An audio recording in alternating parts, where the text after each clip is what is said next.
So, welcome everybody to this second episode in a series of webinars looking at the livelihood of the principles. And it was interesting when I was just speaking to Anne Ross. She was saying, Janet, the livelihood could sound like it's about making a living from the principles. I'm like, no, Anne, it's really clever. It's a play on words. It's about us living and being the principles. So it's about to live the principles, and then so it's the livelihood, the livinghood of the principles, as it were. So and the reason why I started looking at this, looking at the livelihood of the principles, is because I can see a lot of application of the principles. I mean, Anne and I have been around the principles since it first came into the UK about 6 or 7 years ago, and back then, if we asked a how-to question, it was, oh, there's no how-to about this. This is about understanding. But I'm seeing more and more people getting caught up in the coaching of the principles, the teaching of the principles, how do you share the principles? When in the last couple of years, what's resonated with me, particularly in the last 6 months, it was, well, if we keep looking at the doing and the how-to, it just turns into another technique. It turns into another doing. What Sydney Banks was pointing towards was how we create our experience, the spiritual nature of all things, so that when you understand, your life is far more enriched. Your life becomes effortless. It's about the living and being and understanding this, as opposed to the doing and what do I do with it. So that's why I created this group, which was to continue to have a conversation about the living, the being of these principles. And so in doing that, it's great to have Anne here tonight as a guest, a co-host, to continue to have this conversation. And it was whilst we were talking last week that I was asking Anne if she would come on and be part of this conversation, that she said something, and I just kind of caught it. It was about, the times that we can all say that we're not enough, but in having this understanding, you realise that you are enough. And I just caught that. I went, that's it. That's the title. And so it's just for us to have a conversation, to continue the conversation around this. And I suppose given the size of the group that we have, then today we can be far more interactive, and open it up so that we can have a conversation, so that we're all together having this conversation. So I suppose before I go any further, it'd be great for Anne just to share a bit about herself, because I know I didn't put her CV or her background on it. So just for Anne to share a bit about herself and how she's arrived at where she is now. That's lovely, Janet. Thank you so much.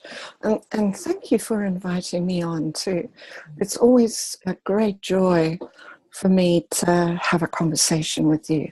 And I think we've been having these conversations on and off since we first met and made eye contact and thought, now there's somebody that I could make a really good friend of. So thanks very much. So a little bit about myself. I was at the leading edge of energy psychology. I knew pretty much every energy psychology modality that there was on the planet. And indeed, I was an ambassador, a worldwide ambassador for energy psychology. And that meant that I traveled all over the world teaching various techniques to help people get over their beliefs, to help them be more successful, to help them live better lives, more fulfilling lives. And I worked really, really hard. In fact, I became one of only 29 people in the world at that level who was teaching all over the world. So I was the keynote speaker at conferences. I did demonstrations on stage. So I was fairly well known in the world of energy psychology. And I loved it. The results that we got were nothing short of extraordinary sometimes. And that led me to specialize in trauma work. So for the last 7 years that I was engaged in energy psychology work, I was something of a worldwide expert in helping people to release trauma, in other words, to delete it completely so that they got their lives back and so that they were able to continue with their lives in a more joy-filled and satisfying way. And that work was very beautiful. It was very satisfying. And I loved the deeper work of trauma. I'd always been interested about trauma and how it affects us, and why some people got over trauma very quickly and then others didn't. But the upshot of it was I got really, really busy. So for 7 years I was working 60 to 70 hours a week and training people twice a month. And I just got to the stage where I was absolutely exhausted and burned out. And if people would like, I did a big video about burnout to bliss. So if they're interested in finding more about that, I'm happy to send them the links. So I was searching for something to help me feel better. And I came across the principles, and because I had been an energy worker for such a long time, I immediately felt the feeling. And the webinar that I did was called Burnout to Bliss, because as I experienced the feeling, I experienced long periods of bliss. And I think it was that, apart from the psychological aspects of the 3 principles, that were hugely instrumental in my healing and in me getting my life back. So I trained in the principles, and as you know, you never stop learning. So I've been learning the principles for about the last 5 years, I imagine. And in the beginning, because I'd been able to help other people to be successful. So for example, I helped one of my clients to win a £5.7 million contract simply by working with his beliefs and how he wasn't good enough and how he couldn't do it. And within 3 weeks, he was able to travel up to Poole, see himself, because I used to do autogenic processing as well, which I'm sure you know all about. But he walked into this meeting. He knew he was going to get the contract. There was no worry or anxiety about it. And he did. And then the next client I had was an events company here based in Exeter. And he approached me and said that he wanted to develop a £1 million turnover for his events company. And he wanted to do it within 2 years. Well, again, using energy psychology techniques, we were able to do it within 18 months. So you can imagine there was champagne celebrations, and it was all very delightful. But as I moved into principles, I knew that I couldn't do techniques anymore. So that left me, first of all, I'd thought that I was never going to work again because I was so exhausted and worn out. And then gradually I began to get new thoughts about, wow, what if I could do the same thing with the principles as I'd done with energy psychology and other modalities that I'd used. So in the beginning, about a year after I'd started my training, I got interested again in working with little groups, doing one-to-one clients, not going the trauma route, but just sort of exploring what the differences were whether I would get the same results. And it was absolutely remarkable, because it seemed to me, without trying too hard, people were understanding it, and their own being, their own wisdom, their own well-being was realized and recognized. And that began to be quite a journey for me. So then I developed a little more confidence about, well, maybe I could take this to small companies or businesses, because that's what I used to do. I used to do leadership and management coaching for small and medium-sized businesses. And indeed, I had a 2-year contract with the Met Office down in Exeter as their leadership and stress management coach. And then in the second year, it went to sort of leadership and management consultancy. So I'd had quite a lot of experience in that regard, but still was a bit unsure of the principles, although I'd had a complete 180-degree turn. So what I started doing was started marketing the principles, but in the same way that I'd done it before. And I had some success with that, but mostly one door after another was closed in my face. The list that I had, quite a large list of people in energy psychology all over the world, nobody was responding to this new thing that I was doing. Although I was writing about it, I was talking about my own transformation. And then I heard that a lot of these people would not be interested in what I was doing anyway. But the interesting thing about that, when I look at my list now, I would say in all, in the last 4 to 5 years, only 200 people have unsubscribed from that list. And my list is about 15 to 1600 the last time I looked. So wherever I put my attention, wherever I got excited about helping people with the principles, one door after another closed. That left me a bit perplexed, because I didn't quite know where to go with that. But having said that, I'd been on the leading edge of something, in my opinion, just as powerful prior to that, and it actually looked really weird as well, but the principles didn't. It looked rather like talk therapy to me. So I couldn't really figure out what it was that I was doing wrong. And there was a period of time, actually, when I took it quite personally, because I was thinking to myself, how could it be, with all this experience, 5,000 clients, and having trained hundreds of people all over the world and being fairly well known, how could it be that nobody was hearing? So I blamed myself. I judged myself.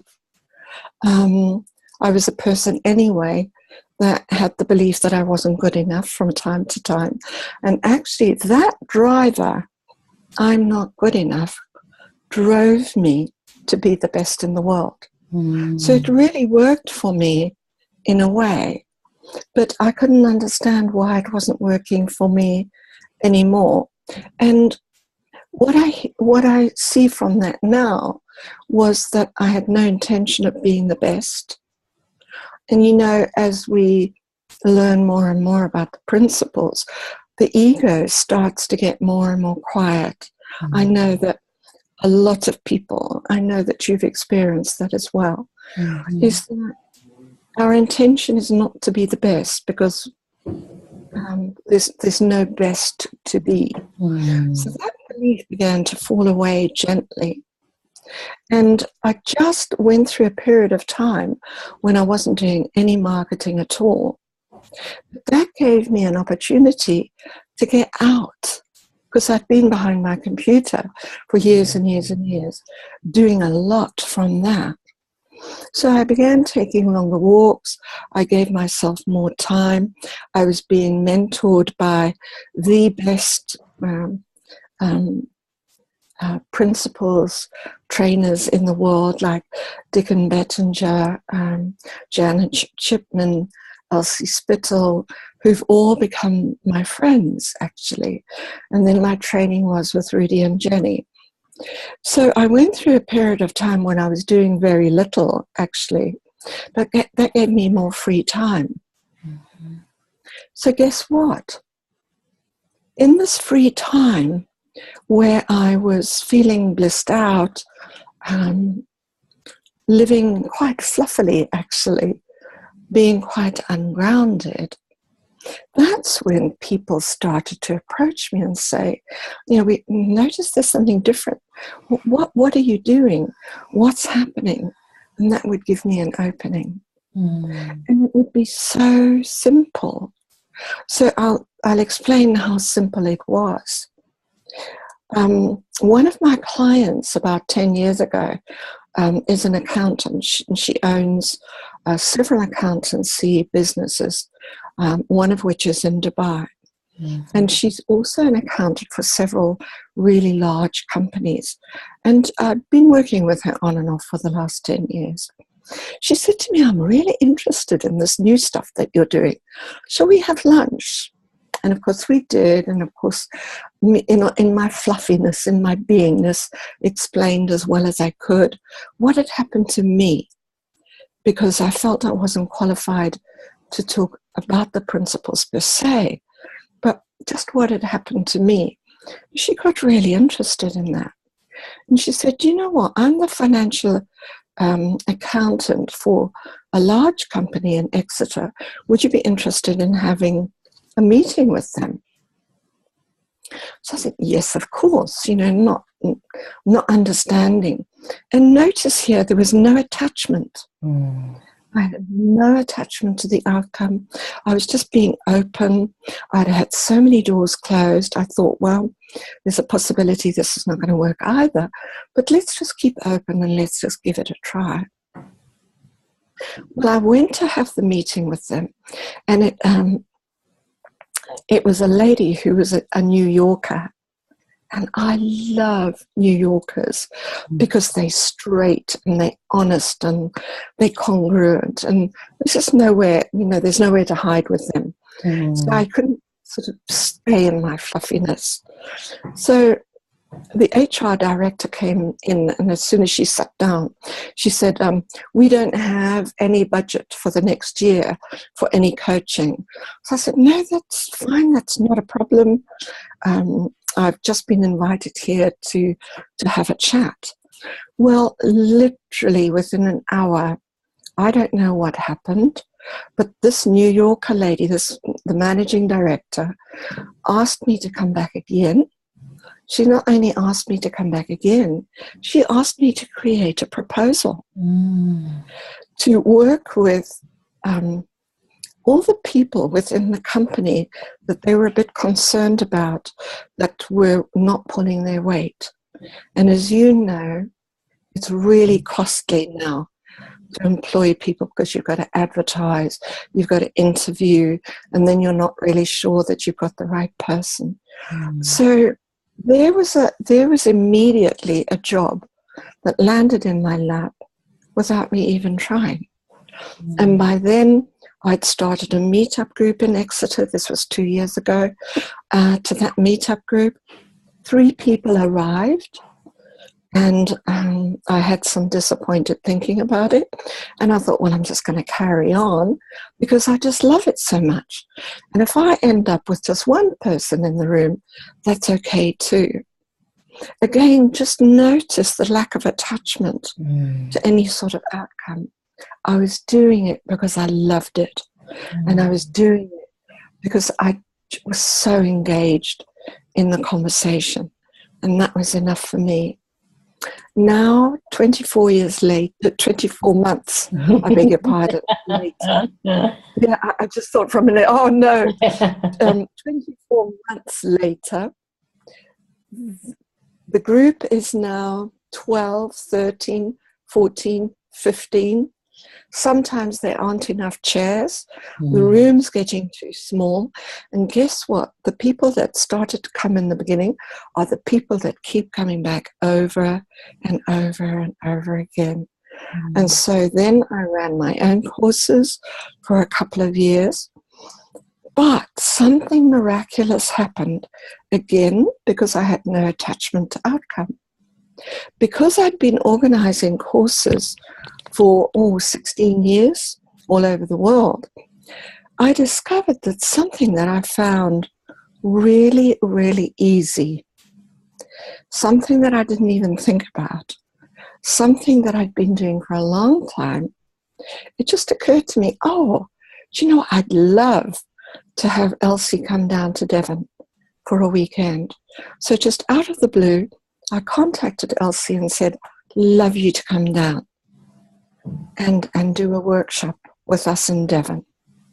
She was thrilled. She was delighted. So at that event, I had 38 people that just arrived, literally just arrived. It was effortless. And then this year, in March, I had Keith Blevins, same thing again, nearly 40 people. And then we did an event in Watford, which just about sold out. We had to close the books. And then, of course, my old and dear friend, Dickon, agreed to come to Devon in May this year. And again, I had to close the books because there just wasn't enough room for even 40 people. So I guess I'm sharing that with you because it happened on its own. Yes, I had to have the idea, I love them so much. I'd love to hear more about them and from them. So let's invite them. If they say no, that's fine, but there was nothing to lose, right? Again, no attachment to the outcome. Well, what I discovered was this thing, this ability, this skill, this talent that I had for organizing workshops, which I'd been doing for the last 16 years, came really easily to me. It wasn't a problem.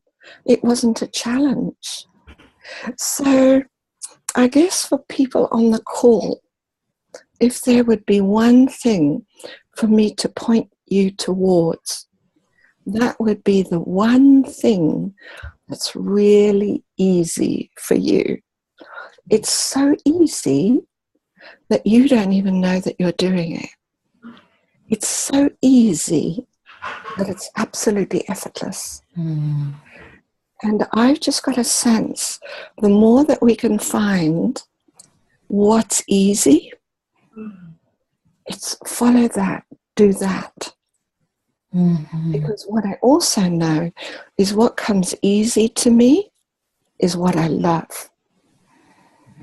So here I am organizing these workshops easily, filling them up, having to close the doors because we can't take on board any more people. So my practice has changed. The whole face of my practice has changed. Without me creating a strategy, without me having an intention, without me having an idea about it, just for the love of it, I wanted to ask these people. Next year, I'm already booked up. I've already got the people that are coming next year, and I've already got 2 workshops booked for the rest of this year. It's because I noticed it was easy. So I was pointing myself towards the most ease and grace, and the most joy, and the most love. So I've created this business now out of nothing, out of burnout, which I would never have believed was possible. If anybody had said this to me 3 years ago, I would have laughed and thought that they were joking. So Of course, this is not a prescription, as you know, Janet. It's just a description of what's happened to me. Because I've got a feeling, and I don't know what the answers are, I've got a feeling that there's a new paradigm in marketing as well. And this is not to say that the old paradigm in marketing is not going to work. It certainly didn't for me. So I would love to know the answers, and I don't. But what I can say is the whole journey from the time the doors were being closed in my face to now has been nothing but joyful. Nothing short of miraculous.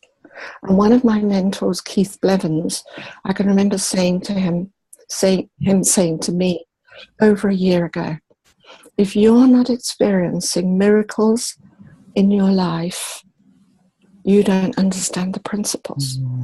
So it's never been about grounding. It's never been about what I didn't know. It's always been about understanding and following joy, following what I love most, and finding what was easy for me. So I hope that's helpful. Well, I mean, for me, yeah. Because for me, it was just like, it was so beautiful to listen, just to be in that. But also, one of the things that really resonated with me, there's so much there, and it'd be great to ask other people what they heard as well, but what really resonated with me was when you said that, you know, the thing that you find easy, the thing that you find effortless, and sometimes, yes. and how that worked out in my head was that sometimes it seems too easy and too simple, that we then have to complicate it. And that's what then resonated with me. It's just like, well, is that enough? Am I enough? Because it's so simple, is it enough? And that then, and I suppose that then made me think, okay, then that could be a reflection of, am I enough? Because it comes so easy to me. So because it's effortless, it can't be that simple. Is it enough? Am I enough? So, and what I'm hearing you say is that is the thing that comes easily to you, the thing that is effortless, the thing that I say makes your heart sing, which is really deep down in the heart of you, is enough. That's what you're bringing to the table. That's what you're bringing to a meeting. That's what you are. That's you showing up and turning up in life as your best you, because you are being true to that thing which is effortless within you, which is in your very soul. So that was wonderful, Anne. Yeah, that's beautiful. And you see, there's something about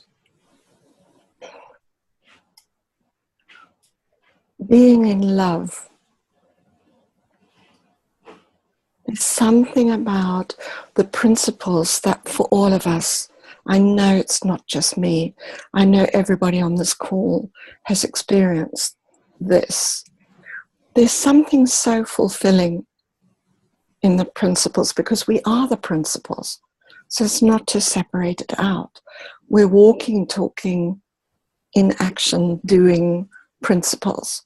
But there's something so fulfilling, so joy-filled, so satisfying, but so practical in the principle, that eventually all that not enoughness thinking begins to fall away. It simply dissolves. And the more that we see that we're living life, creating it moment to moment anyway. And so when I have that thought now, I'm not good enough, strangely enough, I don't have it very often now. But in the beginning, when these doors were being closed on me, I took it very personally. So I was getting those thoughts quite powerfully. I very rarely have those thoughts now. And when I do, I see them for what they are. They have no impact on me, and they simply dissolve. That leaves me clearly and powerfully moving to the next step, but without effort. As soon as I begin efforting, as soon as I have the energy of paddling upstream, I see it now, and I just stop. And I may stop for 2 or 3 days. And in the beginning, stopping, because I was such a doer, stopping was really scary. That was really scary. But the most miraculous thing for me has been that in my stopping, because I was doing so much, that's when a new client would come.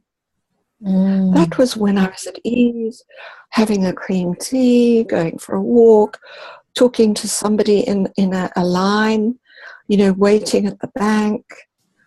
Because if we're open enough, we can have a conversation anywhere, whether it starts with a child, a dog, a grandmother.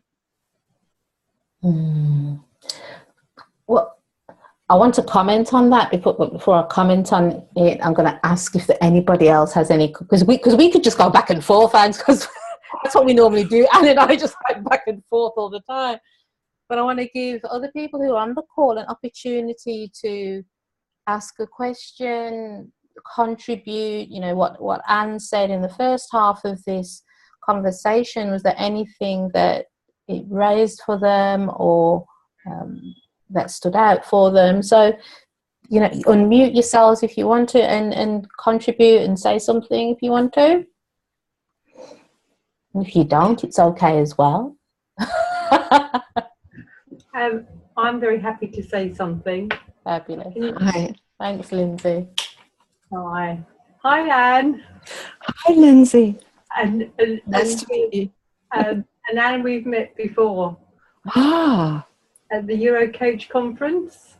Okay. Wow. And Janet, we linked up recently on Facebook. So that's right. You've got a friend who's stalking me. It's so funny. But no, I know it's horrible.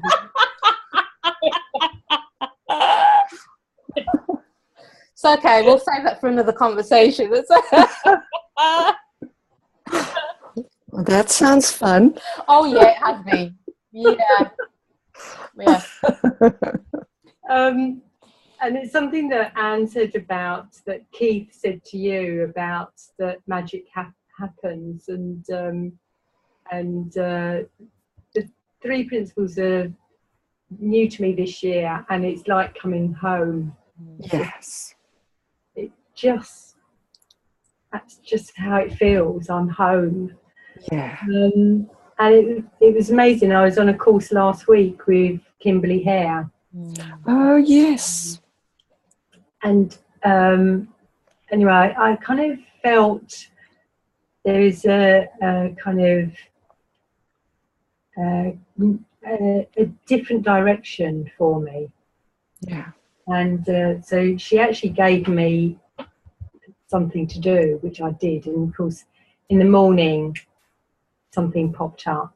Yeah. And it was to get in touch with the Prince's Trust. So that was on the Friday. And then last week, I know it wasn't last week, the week before, then last week I had 4 emails and met various people. And it wasn't the Prince's Trust, but it was working with young people that perceive themselves having mental illness. And it was just incredible how these kind of opportunities came up. In fact, there's a charity near to where I live that I didn't know it existed, and they've actually asked me to consider being a trustee. Oh, my goodness. And it is, as you say, Yeah. just incredible. It's incredible how I got that email, and then we had such an amazing conversation, and I'm going to see them in a couple of weeks' time. And it just, it's just amazing. And Lindsay, I don't know about you, but that gives me evidence that there's an intelligence way beyond mine that's at work here. Yeah. Because, like I said earlier, I was you know me from the Euro Coach conference, so you will know that I was a huge doer, as I remember you were as well. So the most powerful thing for me has been that this is all happening without me having to do very much. Of course I do when somebody's decided that they would love to come. Of course there's doing then. But even that doing, I couldn't call it hard work. So again, there's just something so grand at work here, beyond my wildest dreams, beyond my understanding actually, and beyond my intellect. So to even try and understand it is impossible, so I don't even try and do that. But wow, just like you, it's seeing the miracle of it unfold right in front of my eyes. And when you were talking, that's what I heard, was just the miracle of the way this happens. Not maybe in the way you thought it might. No. Yes. Yeah. So if you were talking to somebody about this, what would you say? I was going to use the word advice, but as you know, we don't give advice. But it's like a guide. It's just like kind of, this is within how I coach now. Yes. I guide them to notice, to see. And just the impact, the transformations with clients is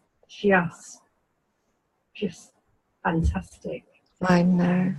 And it is just like kind of it's a guide. Yeah. It kind of popped up for me. Yeah. And I can't tell you, when you talk about it, your whole face, it's almost as if a light goes on inside of you. Now, compare that to the old way that we used to coach. And it's just extraordinary, the difference. How would you describe that?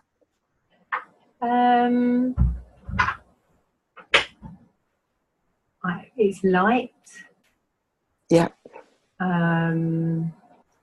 I coached a client just about an hour ago. Yeah. It's laughter. Yep.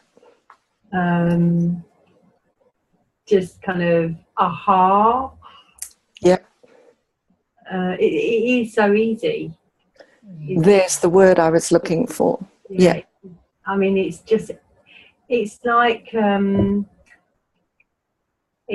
like being a conduit. Yeah. I don't have to do anything apart from open my mouth. There you go.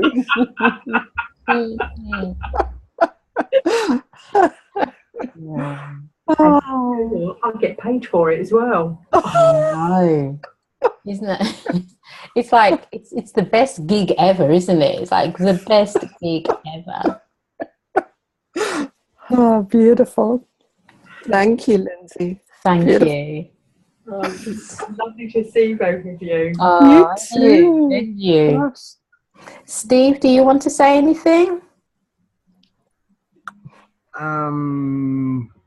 Just trying to think. You don't have to. It's fine.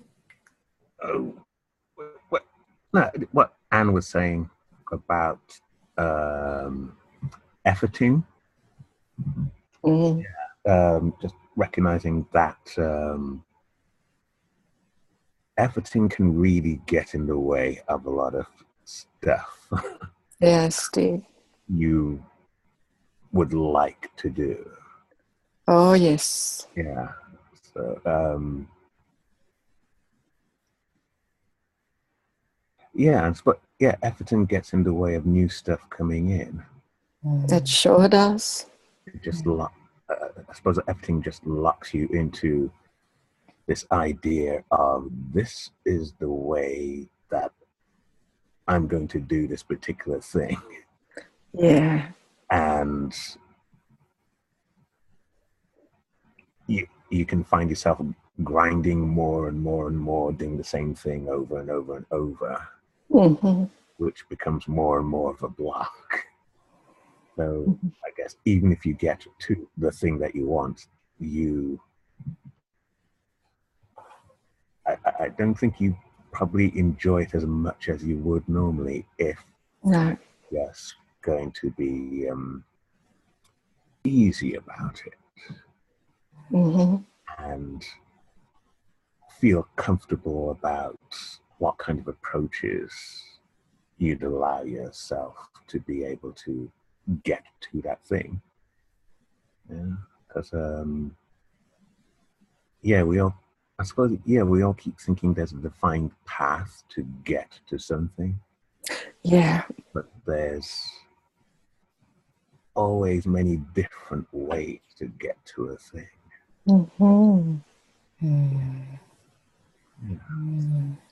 Yeah, I so resonate with what you're saying, because for years and years and years, well, like I said, I've had my own business for 16 years. I couldn't understand why everything was such hard work, such an uphill battle, and why I was in sort of struggling mode. I just couldn't understand it. Now I do. And now I see that efforting, I see that struggling, I see that because I was an energy psychologist, I can see the pushingness of it and the lack of it. And for me, this may not resonate with you, but for me, the bottom line of that was my belief that I wasn't good enough. Yeah. Because it made me work. That driver was making me work much, much, much harder than I ever needed to do.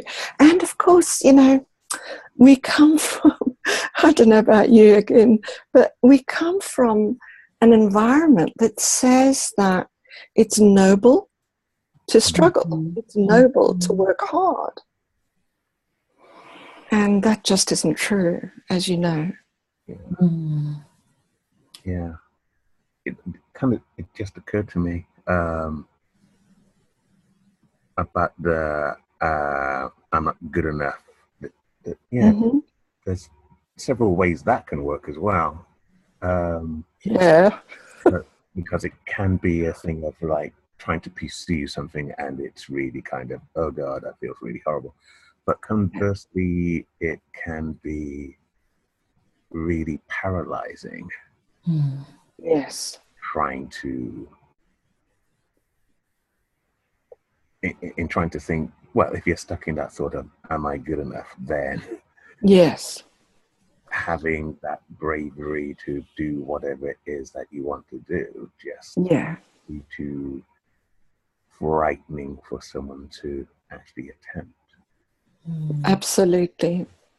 And I think you've put your finger right on the pulse there.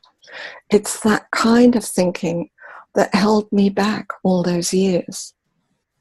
And it's also that kind of thinking that actually worked in a strange kind of way to make me the best in the world.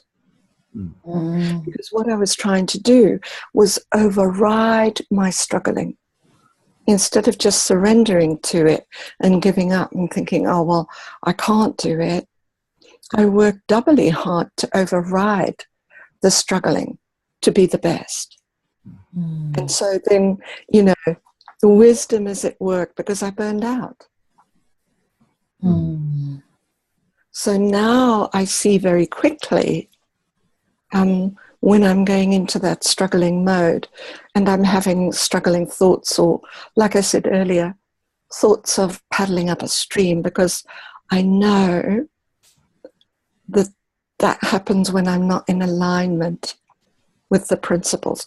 I've gone outside in my innocent misunderstanding of how I function as a human being. And the beauty of that is I don't beat myself up about that anymore. I don't judge myself. I just see my innocence in that misunderstanding. That's a beautiful thing, because the more that I can see my innocence and the more that I can love my misunderstanding, the more enough I am. Yeah. And that's very fulfilling. In a way, I suppose it could be about self-love. Yeah. I'm not saying I love myself all the time. That's not what I'm saying. But it is a beautiful pointer. Like Lindsay was saying earlier, it points me within to look at my own thinking about my business, about what that has to look like. I look at my own thinking, and I don't look at what everybody else is doing. I don't follow any marketing strategy anymore. Is that helpful, Steve? Oh, yeah. Yeah. Again, it's just kind of like occurred to me about how many different flavors of "I'm not enough" there is out there.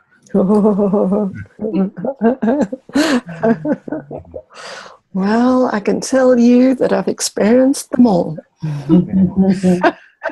Without exception. I think what's fascinating, sorry, see, what you said is interesting, because sometimes we don't even realize that it's that we're not enough that's underpinning that. So we'll follow the plan because that's what everybody says we should do, and we'll look outside to get help to do what we think is right, but then we give that over to other people. So sometimes we don't even realize it's the "I'm not enough" going on. And we're doing that. It's not until some of the outer layers start to peel away, when you start looking in this direction, you start thinking, okay, then, so I was working hard and I burnt out because I was wanting to achieve a certain thing, and then that's my ego. Oh my gosh, my ego was hiding the fact that I'm not enough. And so it's that unlayering of things. So it's wonderful when Steve said the different flavors and the different ways. There are sometimes that we're doing things and we don't even realize at the heart of it, it's that we don't understand who we are. It's so beautiful when you said when you stop doing, that's when you have clients. And what came to me is that that's the being. In that moment, you're not even questioning whether you're enough or not, whether a client's going to come or not. You are just being. And it's in that moment, without a self-construct, without judgment, without all of those things, you are open to hear and to receive, and also for somebody to sense you, to pick up on you in that moment as well. And as you were saying about the energy work, it's very much about that, because we are all connected, we are all one. It was, I think when you were just speaking then, that's what came to me. It's like sometimes we don't even realise that it's that sense of I'm not enough that's pushing and driving the behaviours that we're exhibiting. And that's that was beautiful. That's kind of just resonated with me. It's like kind of when you're saying about kind of the struggle, the effort, the hard work. And I used to have a competition with one of my sisters of how busy we were. And it was, you know, it was that kind of not spoken competition, but it's like kind of, oh, but I was working till midnight. And, and it was like we were competing about who You know, I've realised I haven't done that this year. Wow. There you go. I just, because I'm not busy, I don't see myself as busy. It's just gone. Nice. It's just like, I'm doing as much.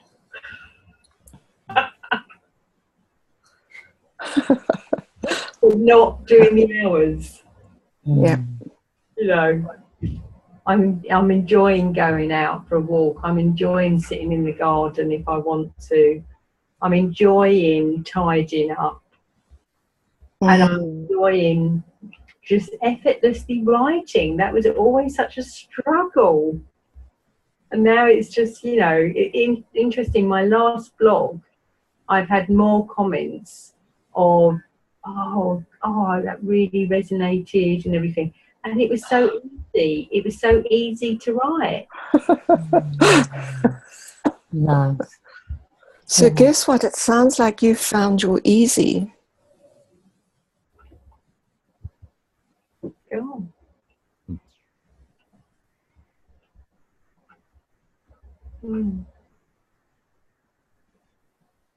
That's beautiful. It's really nice. Really nice. Well, guys, I'm really hating to do this, but it's almost an hour. It's just such a good one. Like, okay, and I'm kind of monitoring the time, but we've got 2 minutes left. But Lindsay, that was beautiful. We could have just hung there for a bit longer. I'm like, we're kind of watching the time. I didn't have to, but I feel I had a response. Oh, I'm making stuff up anyway. The last couple of minutes that are left. And can I ask you, what have you got coming up now? What are the different initiatives that you've got coming up in the next however many months? Sure. There's just one thing I'd like to say very quickly before that. Is that when we are aligned, as we become more and more aligned, then what happens is I'm finding for myself, it's not that I have to take action, it's that I'm moved into action with very little thought. And hearing you talk about your blog, Lindsay, reminded me of that I hadn't said. That suddenly I'll just move into action and I'll do, and it seems to me I'm having very little thought about it. And I know we're living in a thought-created reality, but it feels like my mind's very quiet when suddenly I move into action. And that's an interesting, because again, having been so self-determined all my life, this is a very new, very strange and very miraculous thing that I'm noticing that's happening more and more. So I'll answer Janet's question. That Rudy Kennard will be in Devon. Rudy and Jenny have been my trainers for the last 4 years, as well as mentors, and I actually mentor their students now for innate well-being. So Rudy will be in Devon on the 17th and 18th of September, and he'll be running a workshop on our psychological safety and freedom, which is to me a fascinating subject. And then of course on the 25th, 26th and maybe the 27th of November, dear Terry Rubenstein from Innate Health in London will again be down in Exeter running a workshop. So if either of you or if anybody else listening is interested, please feel free to contact me and let's have a chat about it. So lastly, I just want to thank you, Janet, for inviting me as usual. I love talking to you, and I love listening to your wisdom, and I've loved every minute of it. Thank you. Oh, no, you're welcome. And thank you for coming on, being a guest, being more than that, being a friend, and sharing what you've shared tonight. Really appreciate your contribution, and thank you, Lindsay, and thank you, Steve, and thank you all the people who will listen to this recording. I encourage you to send me any questions or comments on my email, which is janet@janetriney.com, and I'll put Anne's email address. It's the New Perspectives one, Anne? It is. Yeah. It is. I'll put Anne's contact details there as well if you want to find out about any of the training that she's going to be doing, or just to contact her herself.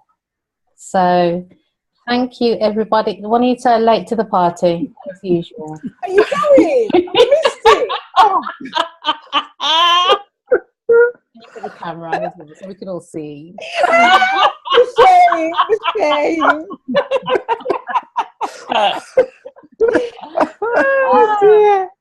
So thank you, everybody. And next week, we have Jenny Kennard as our guest, speaking.